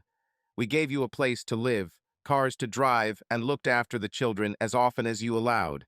You had to think that you had died and gone to heaven. Heather said that this was her happiest time. Marriage. You literally fell into a fire and found yourself not burning. Was that enough? Hell no, so you stole from your parents and got involved in some stupid scheme to prove that you're smarter than the rest of us, when in fact you were the dumbest son of a bitch on the East Coast. You threw away a successful company that was worth more than you could have ever accumulated in your entire life. It seems like you gave up on a woman worth 3 others you can find, and 2 really. Wonderful children. Does that sum it all up? So, having said that, what do you want, Junior? What do you need to be happy? The unhappiness of everyone around you. If that's your goal, you can do it.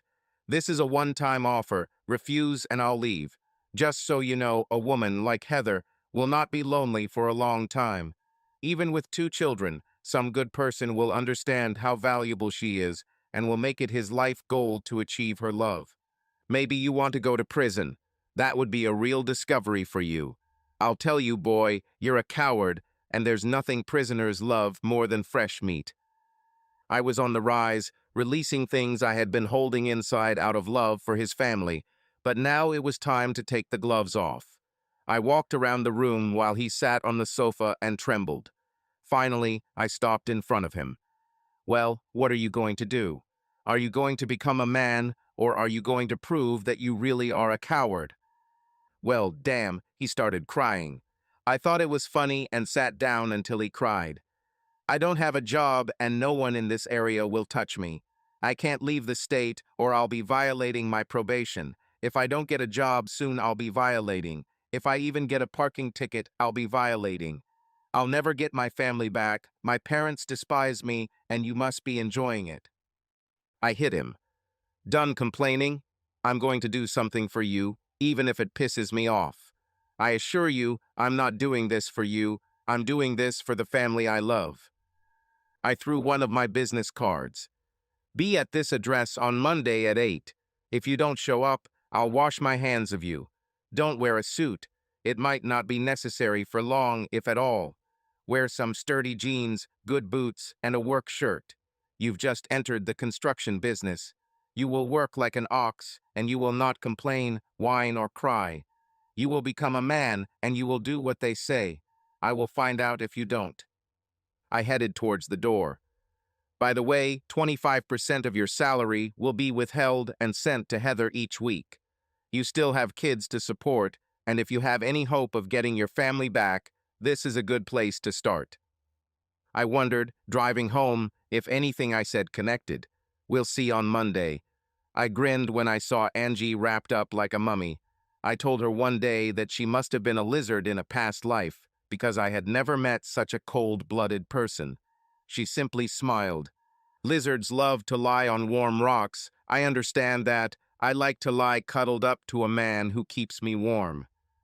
No one was more surprised than me to see him in the office on Monday.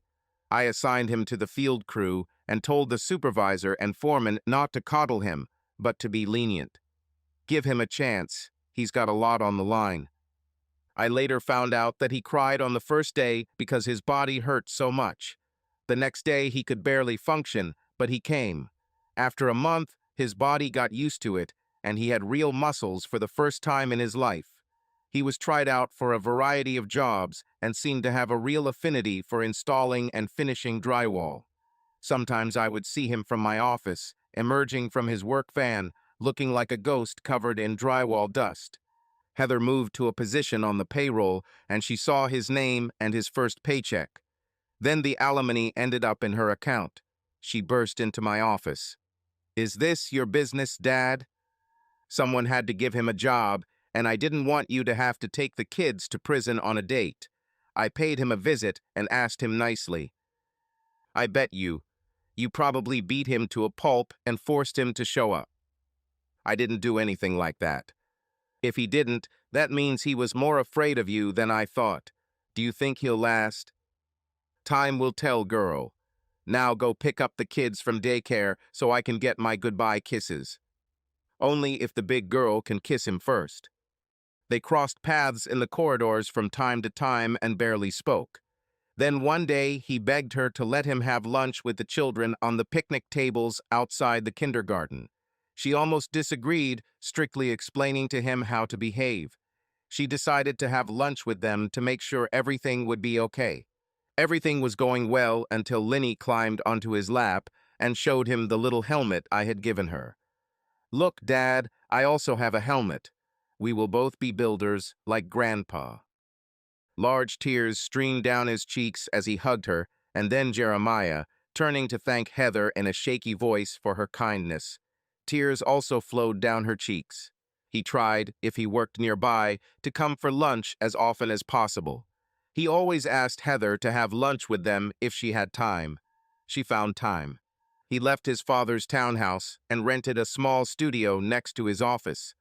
I let him drive one of the company cars, and he was very careful to use it only when necessary. It was a four-door model, so he could take the kids when Heather allowed. 6 months passed, and Heather walked into my office and closed the door. "Dad, can I talk to you?" "Of course, dear. What's on your mind?" "Benny." I knew she meant her Benny, so I nodded. "We've talked a lot lately. He comes to our house for dinner at least twice a week. He's changing, I see it. I need to ask a favor. He really wants to talk to his parents. Can I bring him on Sunday?" "His parents have already disowned him. Angie didn't know I gave him the job, and I tried not to bring it up in conversation. I alerted Heather, and she just said in passing that he got a new job and was paying child support. Let me talk to your mother first. I won't ambush her. I'll see which way the wind blows and let you know." Angie and Benny were not eager to date, but agreed for the sake of Heather and the children. He came looking scared to death. Children crowded around him, showing off the new pool with a water slide and chattering incessantly. We left them alone, and after dinner he asked his parents to talk to him. I picked up the kids and Heather, and we went out for ice cream, returning 45 minutes later. He left. Angie had tears in her eyes, and Benny looked a little worried. He apologized, and I think sincerely. He swore that he would return the money to us, but we told him that if he really felt that way, then he should use the money for the benefit of the children. We made it clear that we could never let him work for us again, or at least not until enough time had passed for us to trust in his reliability. He said that he did not expect such forgiveness and would never let us down again. I hope he is sincere. Angie surprised me with her determination. I listened to him and then said that words are easy. If he wants our forgiveness, our respect, he needs to start earning it, both from us and in his family. Benny has a lot of mistakes to overcome, and I hope he gets through it. Later, when we were cuddling in bed, she surprised me with a couple more details. "He only said good things about you. You really impressed him, and you might be his role model now." And then, to my surprise, he gave me advice. He told me I should put your ring on and stop procrastinating. If I'm so afraid of a permanent commitment, maybe I should let you go so you can find someone else. I'm starting to like this guy.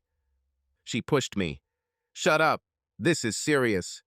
"Yes, this is serious, and since we're talking about it, do you ever intend to marry me?" She froze and I sighed, turning my back to her. A few seconds later, she pressed herself against me. "Honey, I was so scared. You don't know this, but when Ben was younger, he looked a lot like him. I put up with things I shouldn't have put up with for years. I still sometimes have nightmares about the kind of person I was then. I swore that I would never let that happen again, that I would never let a man have that kind of power over me again." I wanted to get up, but she held me tightly. "I'll leave tomorrow." I never saw her hit me, but it was a serious blow. "You won't leave. What I'm trying to tell you is that I have changed. You have more power over me now than anyone in my life. Your smile, your touch, the way you light up when you've done something special for me and you see that I like it, the way you almost glow when Heather brings the kids, I started living for it. So, in the most clumsy way, I'm telling you that if you ask a certain question, you might like the answer this time." I could imagine her holding her breath, and I shrugged. "Let me think. I'll tell you tomorrow, Monday, at the latest." She tensed, and I heard her take a deep breath. I quickly turned over and covered her with kisses. When I let her go, I jumped out of bed. "Stay here."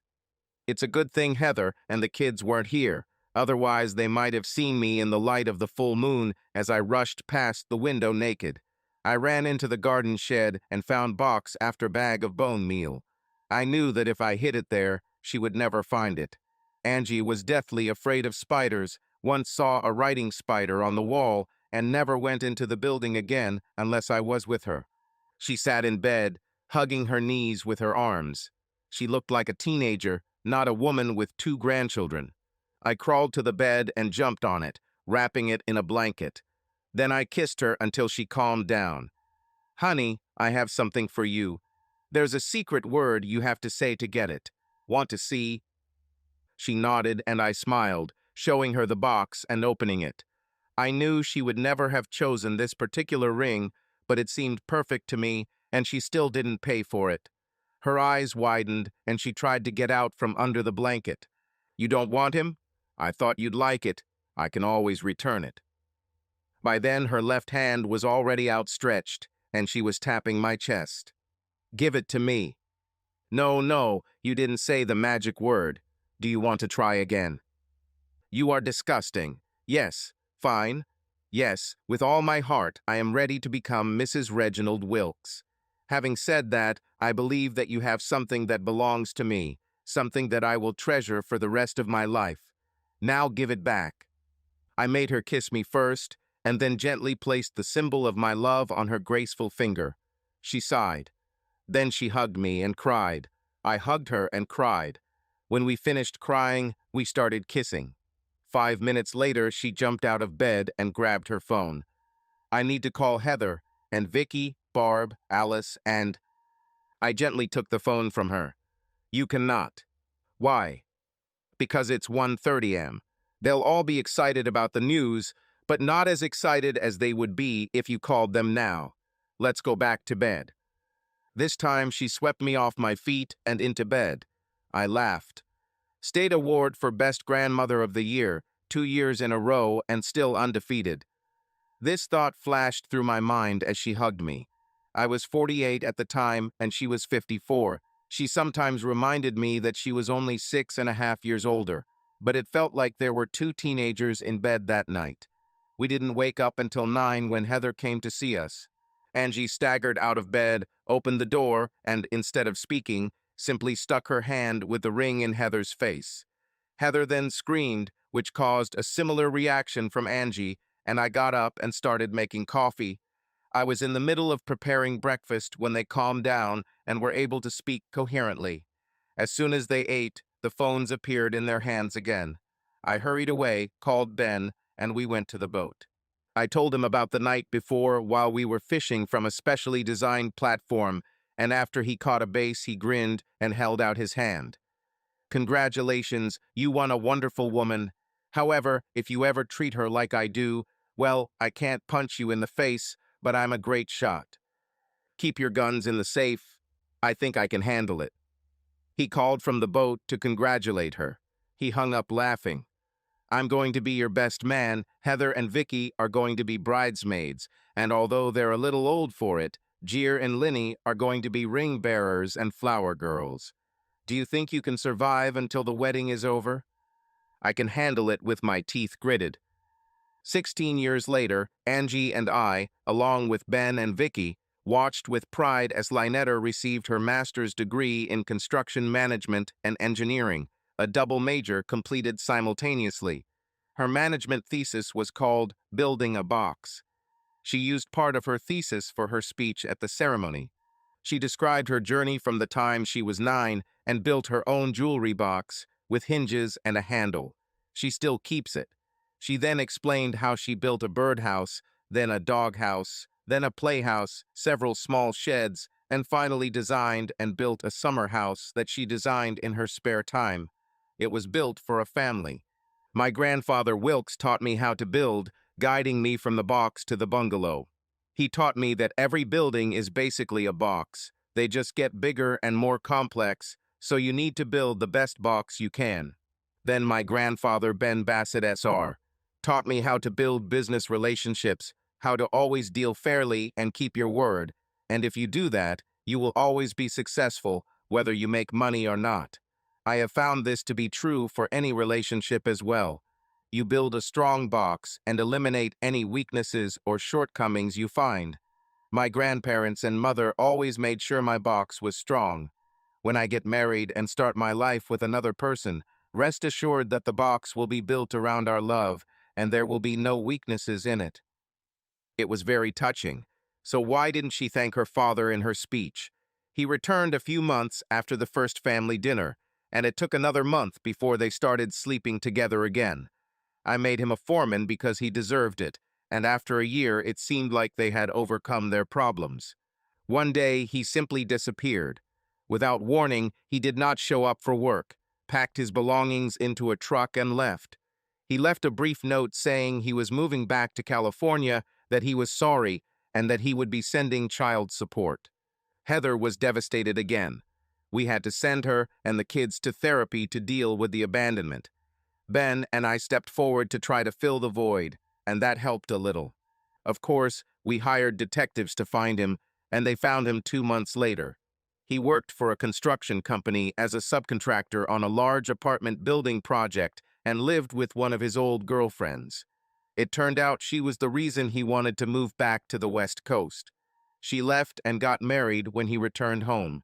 It didn't last even a year. They kept in touch via email on an account Heather didn't know about, and when she told him she was single again and really missed him, he left the next day.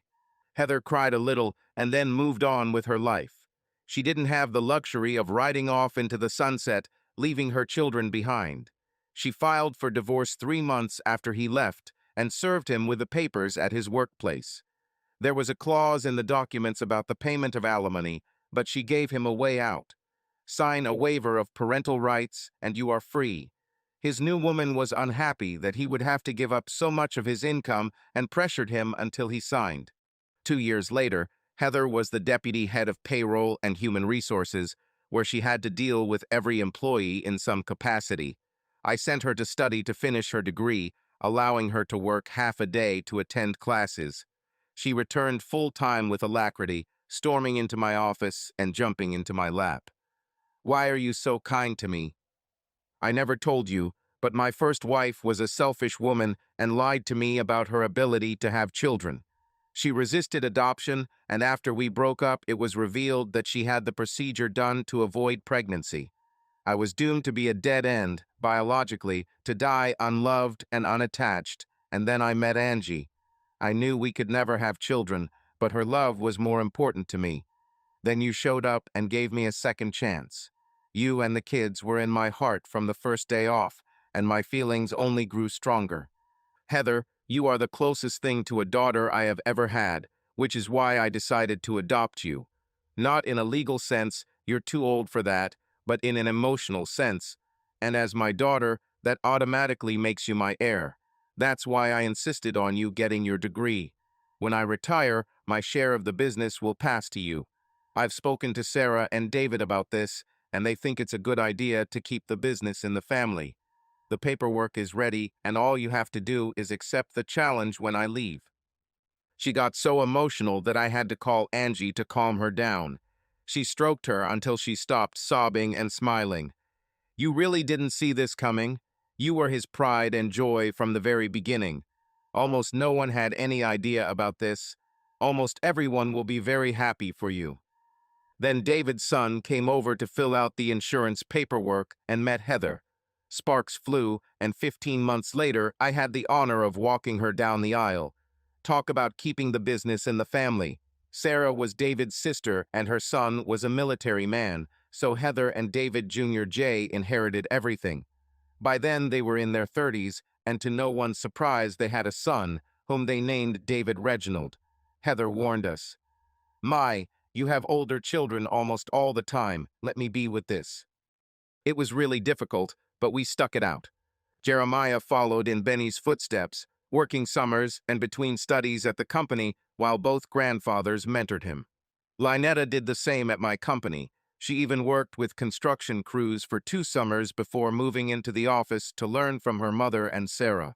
Jeremiah completed his business degree, and after 2 years it became clear that he would be running the family business within a few years. His grandfathers couldn't wait. By the time Lynette received her degrees, Angie was 70 and I was 64. Angie had retired 3 years earlier, and this would be my last year before Heather took over. We planned to stay active, travel, and watch the next generation. Jeremiah was already married, had a little son, and a second one was on the way. Lynette wasn't ready to settle down yet, but we knew it was a matter of time before someone saw her worth and won her love. 14 years after his passing, we received notice that Benny Jr. had died in a construction accident. He was attempting to unload a full 14 by 4.5-foot stack of drywall, 32 sheets, using an electric hoist. Safety regulations required the use of 2 winches at the same time with the presence of an observer, but he was in a hurry. As the weight rose 9 feet into the air, the weight shifted and everything collapsed on top of it. According to the incident report, he was crushed on impact. We didn't receive notice until 3 weeks after the funeral, when the state was sorting through paperwork to find next of kin. It turned out that his new wife left 3 years ago, leaving him with 2 daughters to look after. The mother could not be found, and California wanted to know what to do with them. Ben, Vicky, Angie, and I all immediately flew out there. The kids were both girls, one 11 and the other 9, and they were the rudest, most disrespectful kids I've ever met. The older one snapped at us. "If you are our grandparents, why have we never seen you, huh? Because until a few days ago, we didn't know about your existence. If you did, you would know a lot more about us now. I'm not going anywhere with you." Angie and Vicky were in tears, so I took the lead. "If they don't find your mother, you may have no choice. Whether it's about rich grandparents taking you in or leaving you in foster care and paying for your upbringing, the state will think about itself. I suggest you, if you have nothing important that is keeping you here, if they don't find your mother, come with us and see how we are doing. Think about it." The older one looked defiant, but the younger one was just scared, so I turned to her. "What about you, princess? New clothes, a big house, an older brother and sister who will look after you if needed and tell you that I can be a great-grandfather. I have recommendations if you're interested." Ben chimed in, saying that we sometimes compete to see who spoils the grandkids the most, and then we walked away and let the women talk to them. Angie finally made her way to them, showing them pictures of the older siblings, noting how much they looked alike and how we had plenty of space in every home, showing them pictures including the outdoor kitchen and pool, as well as several of our boats. Ben and Vicky bought themselves a lightweight pleasure boat as a retirement gift, but we were still using the larger boat, our third, when everyone wanted to go for a spin. The house that Vicky chose was in the village and had a small plot. They had several animals, including 3 horses. We didn't feel inclined to ride horses, but Jeer and Linny loved it, so they were there as often as we were. Despite the enormous effort of spoiling them, we also balanced it out with life lessons, and they turned out to be fairly well-adjusted young adults. Angie hit on the youngest, Vanessa. "I've never ridden a horse." Vicky smiled. She, like me, had never had children, and this was a golden opportunity for her. "Come home with us, baby. I'll teach you how to skate very fast." Charlie was passionate about boats. "I've never fished." "Well, if you come home with us, you'll spend so much time on the water that you'll feel like a duck." We stayed there for 2 weeks while they searched for their mother. We took advantage of this and got permission to travel, so we visited an amusement park, a ranch where we rode horses for the first time, but mostly just spent time with them, convincing them that we were not monsters who eat children for breakfast. Vanessa became attached to Ben and Vicky, and Charlie seemed to like us more. They ended up coming home with us, and since Vanessa insisted, they moved in with Ben and Vicky. Charlie went with them too. We were a little disappointed, but we understood that they would need help, and we usually took them for the weekend. The first year was difficult as we had to break some bad habits, but by the end of the second year, they relaxed, felt safe and loved, calmed down, and became part of the family. Heather and her husband mentored them, and Jeer wanted them to spend time with him and his wife, a woman he met at work. They dated for a year before he took her to a picnic, scared to death because she was Indian. None of us knew where it came from, and we accepted it with open arms. She cemented her place in the family when she began bringing food to picnics. One day, she brought out a huge pot of curry, and we ate it all, ignoring the steaks and chicken. He told his younger sisters that they would use them as training tools when they had children of their own. They were so enamored with Mary, her Americanized name, that they insisted on a sorry for the wedding of one of her friends. Photos take pride of place on our wall. I think they helped us stay young. Angie lived to see Vanessa's graduation from school, but this was her last public appearance. She was almost 80 when she fell and broke her hip, dying of complications 2 weeks later. It was sudden and left me devastated, but after 6 months of mourning, I came to the realization that we had a pretty good life. Since we met, we have never been with anyone else. No dating, no flings, no other relationships. We just connected and never let go. Even for a second marriage, this was unusual.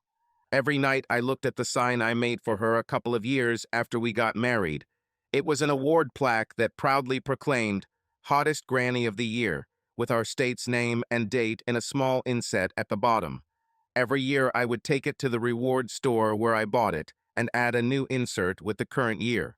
When Lynetta gave birth to her first child, I made a new sign that said, Hottest Great-Grandma of the Year, and started adding inserts. She giggled every time I added a year and blushed when Vanessa once asked her what GILF meant. I said it meant Grandmother I'll Love Forever, and her face lit up even brighter. I discussed this with Angie, and we agreed that if Vanessa didn't already have a home, she would get ours. Ben and Vicky agreed that Charlie would have them. The following year, Ben died in his sleep. I hugged Vicky and took charge of all the necessary preparations. I developed a habit of staying with her a couple of times a week to make sure she was okay, and after a year she moved in with me. We weren't romantically involved, although we loved each other as friends. We were just two older people who didn't want to be alone. The kids kept grinning, and I was sure that Angie and Ben were laughing somewhere in heaven. Sometimes we sat on the porch in rocking chairs, watching the sunset and reminiscing about our departed loved ones, and we both agreed that no matter how our lives began, our golden years were shining ones, and we were very lucky with who we chose for love. One night we talked until dark about everything, and when I got up to go inside, she said she wanted to sit a little longer, enjoying the coolness. I left her for 45 minutes, thinking about the tears in her eyes, and decided to bring her a blanket if she stayed, or help her in if she was ready. It seemed like she would never need a blanket again. She died, still warm, with a smile on her face. I'm sure at that moment she and Ben were hugging and Angie was smiling. I sat next to her and waited for the ambulance, talking to her. Vicky, maybe it happened a little late, but you got what you dreamed of. A good person to love, children surrounded by a big family that loved you for who you were. Not many people can say that when they leave this life. If you can hear me, please pass on the message to Angie. Tell her I'll be there soon with a new sign. She'll say, the hottest great-grandmother in all of eternity, and it'll be the absolute truth. Paramedics arrived, and I kissed her on the cheek, wishing her a safe journey before they carefully laid her on the stretcher. Sighing, I started making calls, knowing that the house would soon be full of people. I thought about the girls who stopped calling her grandma after less than a year and started calling her mom. She told us that it was the second most important moment in her life, after her wedding to Ben. They will be devastated, and we will have to be strong for them. To be honest, I didn't know how much strength I had left. I looked at the stars and smiled. Soon, darling, soon.